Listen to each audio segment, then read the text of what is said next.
Bonjour, ravi de vous retrouver. On débute cette édition par un point sur la situation sanitaire. Après 2 semaines de baisse, le taux d'incidence est reparti à la hausse dans le département. Il s'établit désormais à 119 cas positifs pour 100 000 habitants. Un rebond des nouvelles contaminations constaté également dans l'ensemble de la région.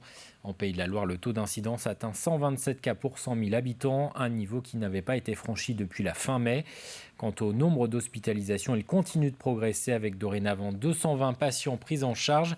Dans la région, ils sont 41 en Vendée, c'est 6 de plus que vendredi dernier. En parallèle, la vaccination se poursuit, 78% des Vendéens ont au moins reçu une dose selon l'Agence régionale de santé. L'ARS des Pays de la Loire qui lance un appel aux volontaires qui souhaiteraient partir en renfort pour les Antilles. La Martinique et la Guadeloupe connaissent actuellement une situation sanitaire très difficile. 16 soignants ligériens sont déjà partis la semaine dernière. L'ARS incite les professionnels de santé, salariés, libéraux ou retraités, ainsi que les étudiants en formation sanitaire intéressés à se faire connaître. L'actualité, c'est aussi la prudence recommandée sur le littoral et aux abords des plans d'eau et des piscines. Selon Santé publique France, 11 décès après des noyades ont été enregistrés dans la région depuis le 1er juin. La préfecture de la Vendée rappelle que la plupart de ces drames peuvent être évités en s'informant sur les zones de baignade, les horaires de marée et en restant constamment vigilants. Et pour éviter ces noyades, des sauveteurs sont déployés tout l'été sur les plages vendéennes pour faire découvrir l'étendue de leur mission et leur technique d'intervention. Les sauveteurs de Bretignolles-sur-Mer ont organisé une opération d'initiation. Des jeunes âgés de 13 à 18 ans ont ainsi pu se mettre le temps d'une matinée dans la peau d'un sauveteur en mer. Reportage Alexia Janet. Et ensuite, vas-y, tourne toi Loïc. Et ensuite là, on a un mousqueton avec un anneau. Et il y a juste à le serrer quoi. Petite mise au point avant de se lancer à l'eau. Présentation théorique du métier de nageur sauveteur, suivi d'ateliers de sauvetage en jet ski, paddle rescue ou encore avec des bouées. Ces 13 jeunes participants ont une matinée pour s'initier aux techniques du métier. Sur la plage, on nous voit souvent en train de marcher, de surveiller la plage, et on nous voit rarement en train d'intervenir. Et c'est bon de montrer qu'est-ce qu'on fait quand on intervient. Cette opération elle a le but de susciter potentiellement des vocations. On essaye de faire ça, il y a des estivantes, des bretignolais. Et ça intéresse un peu pour les prochains recrutements à venir dans les années d'avoir des gens d'ici.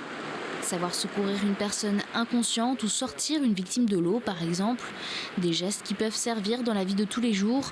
Mais pour la plupart de ces jeunes, cela leur servira surtout à faire leur premier pas dans la profession. Moi, je suis venu ici, on va dire un petit peu pour but de me présenter, parce que l'année prochaine, je vais être sauveteur à Bretignolles, pourquoi pas.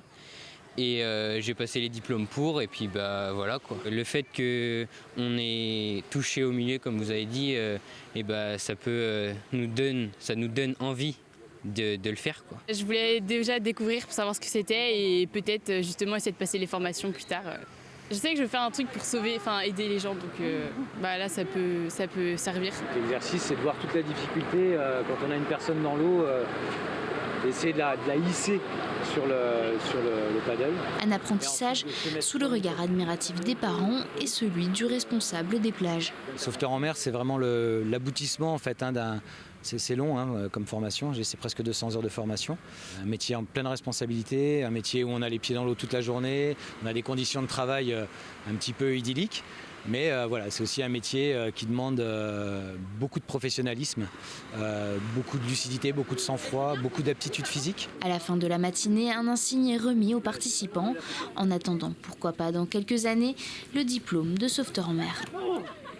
L'ouverture ce mercredi du Mondial Football Montaigu, une 48e édition décalée en ce mois d'août. Autre conséquence de la crise sanitaire, 4 équipes internationales seulement sont présentes.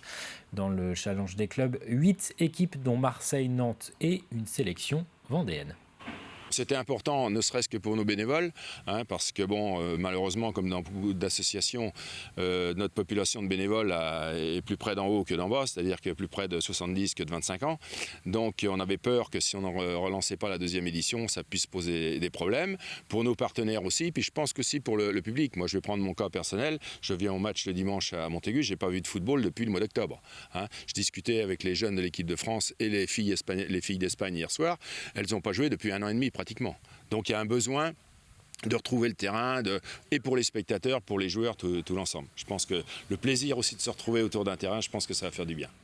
Direction Rhônay à présent, où un vigneron a choisi une technique datant de l'Antiquité pour élever son vin. Il a choisi de remplacer les tonneaux en bois par des amphores en terre cuite, une méthode de vinification déjà utilisée par les civilisations grecques ou gauloises. Explication Cyril Guillet.